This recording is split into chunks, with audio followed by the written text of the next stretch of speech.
เกิดเรื่องนะเจ้าไปใช้หมอเอ็นนี่ ไปเรื่องยังน่ะ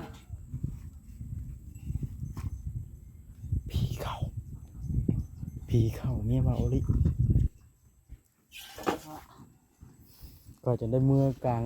คันเลยถ่ายคลิปของผู้ชมซ้ำให้โก้เลยเอาขึ้นรถมึงเลยหมอเอ็นนี่จะไล่ได้โมได้ให้มาใกล้เลยละบาทจะคือว่าอันนี้อยู่คือว่ามาอยู่บ้านนี่อยู่เขาเพิ่นบ่ทันถิ่มก็มีเนาะปกติมาอยู่บ้านนี่บ่มีนะมีผู้บ่ทันถิ่มแต่ย่านมันหนาวแต่โคกเว้นนี่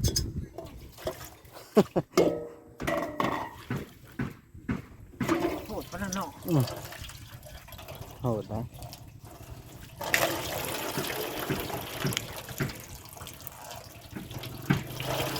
ไหนโคกเลย ให้โคกแล้วเมื่อเดือนละมิด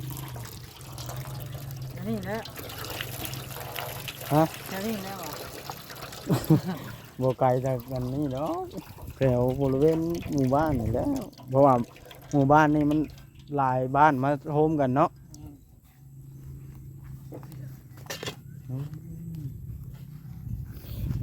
ไปใส่ก็มือเว้นนี่ก็บ่เห็นมาขึ้นเทือนน้ำในตุ๊กแก้ว ไปเรียก นี่เดี๋ยวนี่คือเฮ็ดเครียดกันแท้นี่ปากก็บ่ปากเว้าก็บ่เว้านี่ฮะเป็นไงเอาเลยเครียดหลีบ่เลยนี่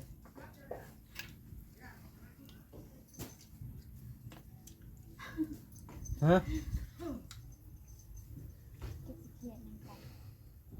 คือว่าแนวนั้นน่ะให้อายอุ้มบ่โอ้จ้าเอ๋ ไม่ได้หนึ่งเขาบอก ใช้ก้อนนั่นน่ะมาทุก ยัง เอาหมดดิ เอาหมกพาชิวู เอาละ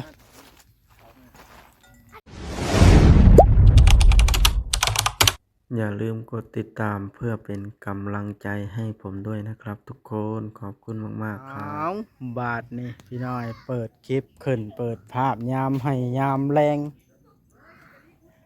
เข้ามากับบ่าวโอริซาแนลพี่น้อยมาเบิ่งปลาแก้วเพิ่นหลังจากขึ้นเฮือนใหม่แล้วเอาทักทายสบายดีปลาแก้ว สบายดีครับไฟสิบบาทเลย สิดังไผ สบายดี เฮ็ดหยังอันนี้ปะ สิต้มหอยย่างหอยกับนี่ อ๋อเป็นไงแนวกินได้อยู่เบิดคักหรือบ่เลยนี่ มันกระเบิดแล้วเนาะ ปั่นกันบ่ จะมาได้สิได้ ปั่นกันบ่ ปันเพียง ปั่นพี่น้องมาช่อยเฮ็ดช่อยว่าจังเบิดคือว่าบักหลายๆนี่ เอาลายกับไผ่ที่อันนั้นเนาะแล้วค่อยก็อุ่นอยู่เทิงผู้น้อยย่าเขาแล้ว เขามาเฮ็ดเนี่ย งานดีเสียเบิ่งกันเมียนเบิดลาทางในนี่โอ้ยโอ้ตู้นี่ปลาแก้วมาหามกับข่อยได้บ่นี่หามมาพี่มันบ่ได้ได้วางนะฮะ ได้ หามมาพี่ หามยัง ตู้ ตัวอะไรตัวนั้น หามได้บ่ มัน จ๊ะ หัวได้นี่ มันยังหัว มันหัวได้นี่มันชุ่มเลยแล้วให้มันเป็นไง ยันฝนฟ้าใช้ บ่พานะ เอ้าวางเจ้าดังไพ่ได้ซะ ค่อยเอามาชื่อนี่ค่อยสิดังอยู่พุ่นค่อยบ่ให้มันเปื้อน ยันมันเปื้อน เออ เอาแล้วยามฝนได้ใช่ปะ ค่อยเอาเข้าไม่แม่นในเจ้านี่ค่อยยันพุ่นจม โอ้ น้ำ ขับปุ้นอันนี้เนาะทั่วงอกเลย เอาเรือเอามันบ่นะ นี่พกไว้หนึ่งว่าเจ้าก็ได้ พวกพิชาฮิลี่มันแบกให้กินนี่ เอ่อน้ำกับยังนี่เนาะ น้ำมันเอามาให้กินนี่มันเอามือเอาไปบ่อแล้วมันลืมมาให้ไปทิ้งมาเลยจมมัน โอ้ เอามา อันนี้เครียดเจ้าวะ เก็บก่อนนี่แหละ เจ้าแพงแห้งสิบดังไพ่ใช่เลย บ่ดังได้ บ่ ค่อยเอา ว่า แม่นแบบ โอ้ นี้ ขินว่าก็ได้ป้า ค่อยดังอยู่เนาะคุณ เจ้าอีตนเฮือนบ่ เอาขยะมันด โอ้เออ ำให้ไปสิไปดังอยู่ในเรื่องมันก็อุดเอาอยู่แล้วเนาะเว้าก็ได้ โม่ได้มือในหน้าต่างหลาย ไม่ต้อง ๆเป็นได้ข่าวว่าไข่ประตูเยี่ยมบ่ได้สบวาน แม่ นี่ นเลยตัวนะฮะบ้าวแสนก็ไข่บ่ได้คือกัน ไข่บ่เป็นเฮ้ย เอาไปที่ห้อง มันแจ็บมันเหนียวสี ออนไลน์บ้าวแสนเอ้ยว่าไข่ค่อยแน่นี่บ้าวแสนแล้วมาไข่ให้บ่เอาออกได้ก็ได้ นี่ มันแจกสีเด้ แจ๊กสีอะไร นี่การขายเจ้าก็ชอบนี่ ถ้ากันฮอดหรือกระ เพ ทุ่ ราะว่ามัน ไข่บ่ได้ บาดมันเหี่ยวนี่มันสินั่นได้ข่อยเฮ็ดแจกไว้เด้ พอดีเลยนะมันเยี่ยม เป็นเนาะ เก่งอะไร คักเนาะ ขัดมาแล้ว พออัดไว้เลยข่อยสิเบิ่งทางนี้ก่อนออกมาอ้าวดังนั้นเฮ็ดหยังอะนะกินน้ำหนักว่าเบิ่งความไปเบิ่งกันซะนะพี่น้องเราหยอกเพิ่นกินข้าวนี่กล้าว่าซั่น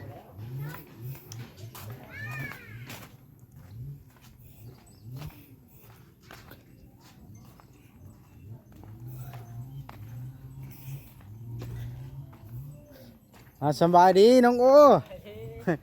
ไปทางใดไอ้ลาวนะ สวัสดี โดยสบายดีไอ้ลาวเพิ่นยังสิเข้ามาอยู่บ่มื้อนี้ เลย เพิ่นยังสิมาเจ้าใครอยู่ใส่ข่อยว่ามีเวียกเว้าน้ำเพิ่นละมื้อนั้นละมื้อนี้เจ้าบ่ได้เนาะ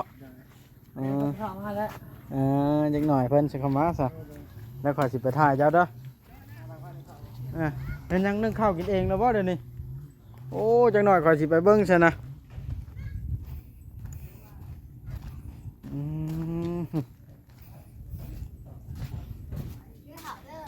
กินข้าวกับหยัง ป่า กินข้าวกับปลาหน้าเหนียวแม่นหยังเดี๋ยวนี้เลี้ยงน้อยเดียวแจ้วแล้วบ่เดี๋ยวนี้ ซื้อมา บ่เราว่าลองชามมือแจ้วได้แล้วคือสิโพดแท้เฮ้ยเอ้าเป็นจังไดเดี๋ยวนี้คือเฮ็ดเครียดกันแท้นี่ปากก็บ่ปากเว้าก็บ่เว้านี่ฮะเป็นจังไดเอาเลยเครียดหลีบ่เดี๋ยวนี้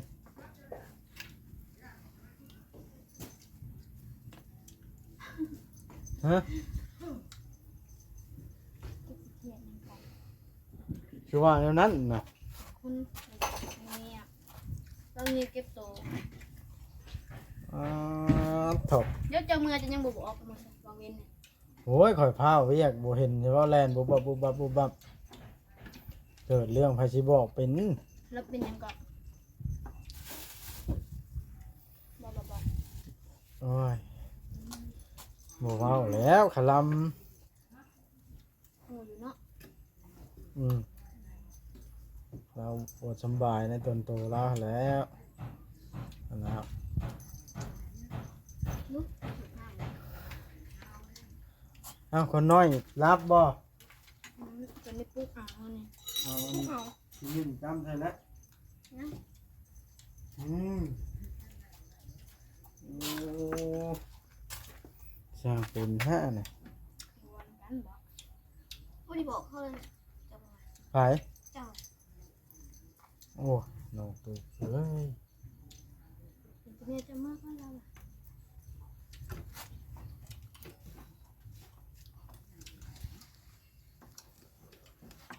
ไปซื้อปลาลูกมาแจ้วกินได้มาแขว้งมาได้ใช้น่ะ เพื่อนเก่า ฮะ ไปขอน้ำไม่น่าอยู่เพื่อนเก่า โอ้โกงนั้นนะโอ้มันชุกได้จงไว้โกงนะเนาะ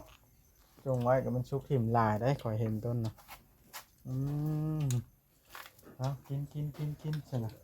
เดี๋ยวเบิ่งอันนั่นก่อนน้องโอเพิ่นก่อนแล้วสิมาเล่นน้ำอีกเพิ่นดอกไผ่หนึ่งเข่าว่าซั่นทั้งนั้นโอ้คอยคำลงแรงบรรยากาศพี่น้องเท่า YouTube เฮากับเมื่อเบิดแล้วพี่น้องเลยเอาหวนมามีเวียกด่วนเมื่อเช้านี่มื้อเว้นนี่ก็เลยบ่ทันได้ก้าวบอกใครตะเฮือนชาลานแป้นเลยชาวเทืองนี่ซ้ำอันนั้น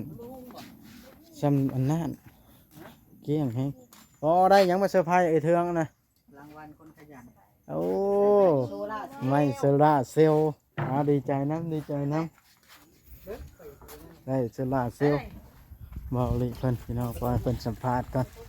ไปเพิ่งน้องโอดีกว่าพี่น้องไอ้เพิ่นเฮ็ดหยังอยู่ข้าวว่าเพิ่นสินึ่งข้าวกินเองหมดสัตว์นี่แหละพี่น้องความในของพี่น้องแต่ละครอบครัวเฮาก็บ่เข้าใจน้ำเพิ่นเด้อพี่น้องบางทีเฮาก็เข้าใจอยู่แต่ว่าเฮาเว้ากล้องบ่ได้พี่น้อง อืมโอ้โหอ้าว ดังไพ่หนึ่งเข้าบ่เดี๋ยวนี้ เลย ฮ่าเถอะคักระบาดนะเห็ดแบบนี้บัดฝนตกไม่ใช่น้องโอเห็ดไหนได้เนี่ยมันก็เปียกว่าแต่ว่าเนี่ยนี่ยามันบ่ฉากแบดอยู่นี่เลยก็แบบเป็นลายอันนี้นี่มันช่วงฝนตกนี่เขาจะขึ้นสภาพวันนี้มันยังคือฝนเบิดนี่เนาะเห็ดอะไรเนาะบาดพี่น้องเลยก็มีอันนี้บ่แนวด่างไทยนะมันบ่มีกี่ยางบ่โอ้ยยางเลยเนาะเกี่ยวน้ำมันโอ้เราเอาสังกะสีมามุงพี่น้องเลยดิล้มมากสิบ่ไปเพราะน้องโอระวังไว้มันคือรุดสะพานล้มมาแล้วปิวแบบนี้เนาะตอนนี้กันบ่เพียงงูเลยโอ้อันตราย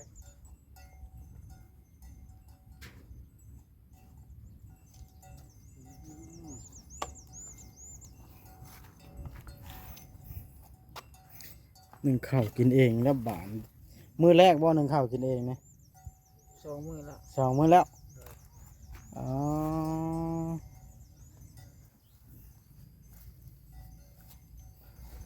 จ้างเป็นมันพัดโอ้ยวันนั่งเนาะแปลงอยู่ครัวกินอยู่นี่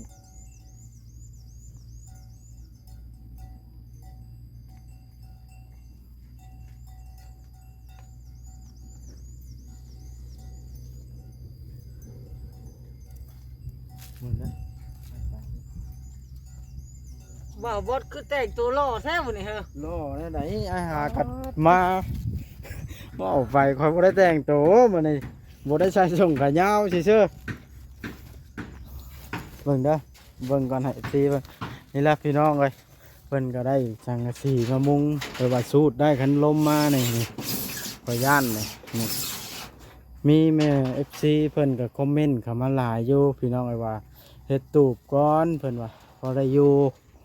สะก่อนจัง3เฮือนชานแล้วเพิ่นว่าอีกดนได้นี่เพิ่นว่า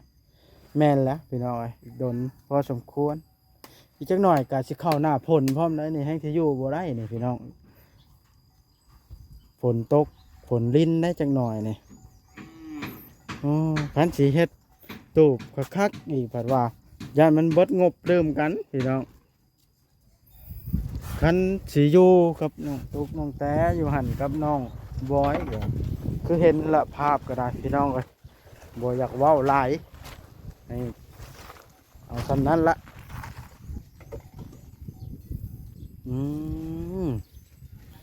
เอาสู่ไปน้องเอ๋ยน้ำนี่เด้เอามาได้ใช้นี่ซื้อเอาซื้อเอาน้ำพี่น้องแล้วก็นึ่งข้าวโอ้ยตกใจดิ ว่าว่าเงินว่าคอย1ข้าวเป็น บ่เงิดแล้วคนใหญ่ละ บ่เคยเห็นอยู่คือ ว่า แม่นว่าสูตรนี้นะ มาติดก่อน ขาวมันทำมันเต่าได้แต่นี่โอ้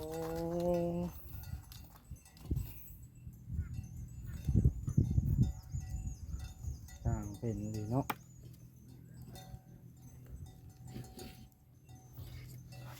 ทางนั้นกินข้าวกับแจ่วปลาดุก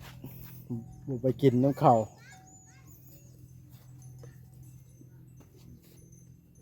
เรื่องไม่อันนี้จะได้ เลยสิไปใช้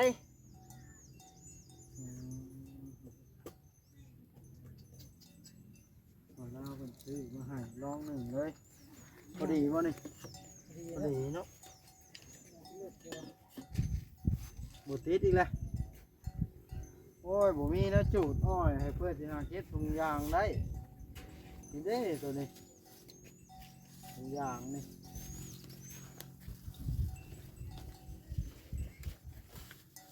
มีอย่างที่รถอยู่แล้ว เอ้า เอาทางนั้นเลยอย่างที่รถอยู่เลย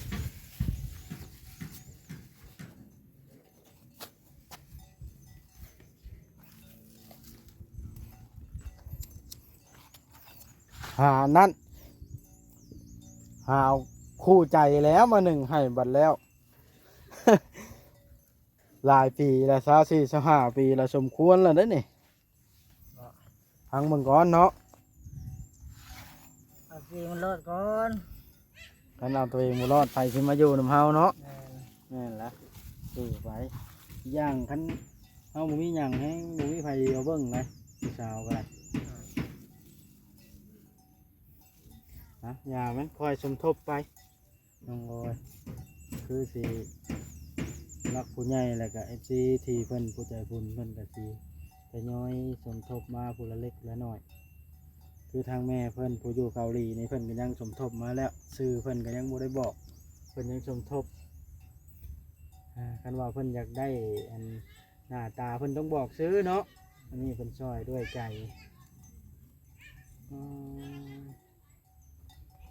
มาชอบคุยกันไม่เล่าโอ้ยนั่นละมือนี่จะไปทางไหนเพิ่นก็ได้นะครับลูกว่ามันเลย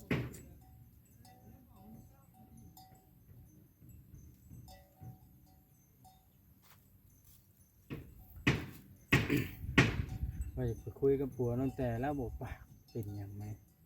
เป็นให้แล้วไผ่เนาะถามก็เป็นรู้อยู่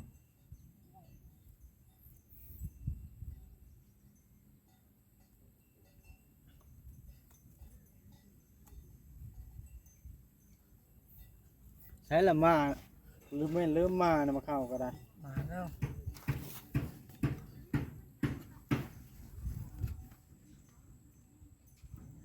กับฝนตกนี่กันแล้วล่ะนี่เนาะหิวแล่นแล้วเนาะตอนนี้พุ่นแล้ว อันนี้ได้บวกแม่น อันนี้ ว่าดอกก็สามกูพุดเข่าเตาไฟอืม แล้ว ว่าโมยากก็ยากอยู่ไรน้องไว้อยู่ผู้เดียวนี่เฮ็ดกินเฮ็ดอยู่หนึ่งข้าวเปล่าไฟใครแน่ตะกินมีต้มกินแล้วอ๋อมาถ้วยหนึ่งนั่นนี่เนาะสิได้อยู่กินข้าวเป็นหมู่แล้วแมลงนี่ ดีแล้วจ้ะ สิเฮ็ดหยังกินนะ ทอดไข่ โอ้ยเอาวันนั้นอยู่หั่นบ่ได้นะเมนูเพิ่นนี่ ตะแลงไปก้านแล้วตะแลง การเอาชวนเอาล่ะผัวน้องแต่ไปชวนเพิ่นพอได้เป็นหมู่ปากหมู่เว้าเพิ่นไปผู้เดียวอันตรายเด้เห็นบ่เว้นนี่เกิดเรื่องนะเจ้าไปใช้หมู่เว้นนี่ ไปเรื่องยังน่ะ ผีเข้าเมียว่าโอลิก็จะได้เมื่อกลางคันเลยถ่ายคลิปของผู้จบซ้ำให้โก้เลยเอาขึ้นรถมึงเลยหมู่เว้นนี่จะไล่ได้บ่ได้ให้มาใกล้เลยละบาทจะคือว่าอันนี้อยู่คือว่ามาอยู่บ้านนี่อยู่ก็เพิ่นบ่ทันถิ่มก็มีเนาะปกติมาอยู่บ้านนี่บ่มีนะมีผู้บ่ทันถิ่มแต่ญาติหรือหนาวแต่โคกเว้นนี่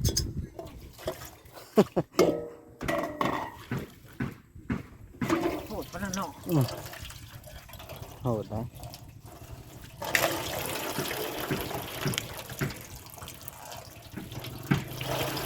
ใส่โคกเลย ให้โคกแล้วเมื่อเดือนละมิด อันนี้แหล้ว ฮะ อันนี้แล้วอ่ะ บ่ไกลจากกันนี่เนาะแถวบริเวณหมู่บ้านนี่แหล้วเพราะว่าหมู่บ้านนี่มันหลายบ้านมาโฮมกันเนาะ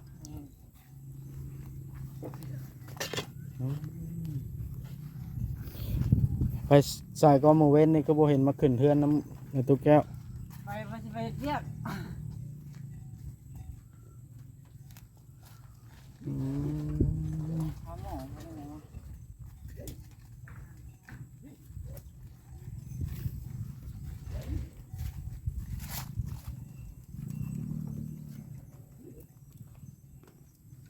บ่แซนเมื่อแต่โดนแล้วบ่แซน เตือนเลย เออเป็นนี้เมื่อปลากันอันนี้มันนี่เนาะ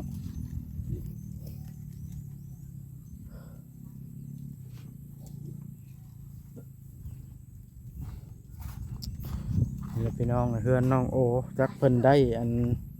งบซำใดแล้วพี่น้องเพิ่นมาจังสิคุยกับเพิ่นแล้วก็สิมีเงินมอบให้เพิ่นเงินส่วนนั้นก็คือเงินมื้อนั้นแหละพี่น้องแล้วสิถามให้ FC เบิ่งนํกันอยู่ว่าเพิ่นมีเท่าไรแล้วเพื่อให้ FC ได้รับรู้แล้วก็สมทบกันเข้ามาอีกเพื่อให้เฮือนน้องเพิ่นแล้วบ่ได้อยู่นึ่งข้าวบัดนี้ถือหมดลมแน่หรือว่าฝนแน่ยามฝนตกลิ้นเปียกแฉะแห้งเต็กนี่เปียกเบิดเลยนี่พี่น้องเอ้ยบ่นอนบ่อยู่นี่ดีแล้วฝนบ่ตกนึ่งข้าวอยู่นอกก็ได้แม่นี่นึ่งข้าวกินเอง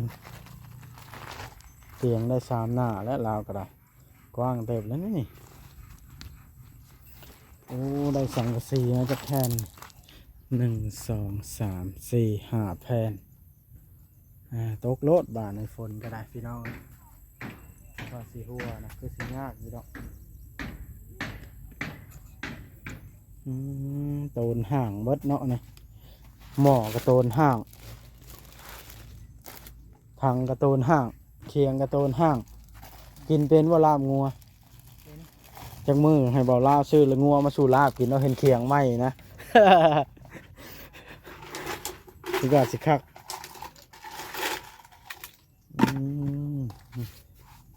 เนี่ยดูเรียงคำฝนตกนี่ได้อุ้มแล่นนี่เนาะพาข้าวเปียกอยู่ปลานี่ปะ บ้านนี้แล้ว หอมแบบนี้แนวเปียกแท้นี่พาข้าวนั่นดิระวังตัวนี้เยอะนะคันสิตอกพยานมันหัวบ่เลยหนีบไว้ดีกว่าโอ้เอาพี่น้องเลยแล้วเอาเล่าเข้ามาจังสิมาเบิ่งน้องเพิ่นช่วยเข้าแล้วก็คุยกันกับไอ้ลาวเพิ่นเนาะชีวิตคนเฮาสู่ไปพี่น้องเลยฟังแล้วเรื่องเล่าเบื้องหลังนี่ให้อัตคัดพี่น้องเลยเฮาก็พอหูอยู่อ้าวน้องกระตุกสิเอาอันน้องอันลำไยไห้ทองคำบ่นี่มาอยู่น้ำอ้ายบ่มาเสียมโอ้มายังจากคนน้อยให้อ้ายอุ้มบ่โอ้จ้าเอ๋ ไม่หนึ่งเขาบอก ใช้ก้อนนั่นน่ะมาทุก ยัง เอาหมดดิ อาหมอพาชิวู อะไร อัดเข่าใช้อัดเข่า มาเบิ่งแหน่เบาลินี่น้องโอเพิ่นนึ่งข้าวนี่เอาพี่น้อยคลิปนี้มันก็คือสียืดยาวพอสมควรแล้วล่ะเนาะรอเบิ่งคลิปหน้าคลิปในคลิปต่อไปเด้อพี่น้องเด้อพบพ่อกันใน EP ต่อไป